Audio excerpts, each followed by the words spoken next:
സാമ്പത്തിക പ്രതിസന്ധിയിൽ കേരളത്തിന് നാളെ നിർണായകം. അധിക പണം കടമെടുക്കാനുള്ള കേരളത്തിന്റെ സ്യൂട്ട് ഹർജിയിൽ സുപ്രീംകോടതി നാളെ വിധി പറയും.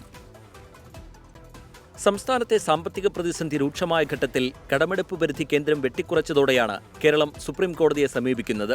സംസ്ഥാനത്തിന്റെ സ്യൂട്ട് ഹർജി പരിഗണിച്ച സുപ്രീംകോടതി സാമ്പത്തിക നയത്തിൽ ഇടപെടാൻ പരിധിയുണ്ടെന്നറിയിച്ചു. ഇതിന് പിന്നാലെ കേരളത്തോടും കേന്ദ്രത്തോടും ചർച്ച ചെയ്ത് പ്രശ്നം പരിഹരിക്കാൻ സുപ്രീംകോടതി നിർദ്ദേശിച്ചു. ആദ്യഘട്ട ചർച്ച പരാജയപ്പെട്ടതോടെ ഹർജിയിൽ ഇടപെട്ട സുപ്രീംകോടതി 13,608 കോടി രൂപ കടമെടുക്കാൻ അനുമതി നൽകി. അധിക കടമെടുപ്പിന് വീണ്ടും ചർച്ച നടത്താൻ സുപ്രീംകോടതി ആവർത്തിച്ചു.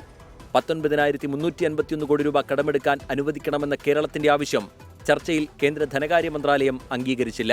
ചർച്ചയിലെ കേന്ദ്ര നിലപാട് കേരളം സുപ്രീംകോടതിയെ അറിയിച്ചതോടെയാണ് ഹർജിയിൽ വിധി പറയാൻ ഒരുങ്ങുന്നത്. സൗജന്യമല്ല, കടമെടുക്കാനുള്ള അനുമതിയാണ് തേടുന്നതെന്നാണ് കേരളത്തിന്റെ പ്രധാന വാദം. സംസ്ഥാനത്തെ സാമ്പത്തിക പ്രതിസന്ധിക്ക് കാരണം ധനമാനേജ്മെന്റിലെ പിടിപ്പുകേടെന്നായിരുന്നു കേന്ദ്രം സുപ്രീംകോടതിയെ അറിയിച്ചത്.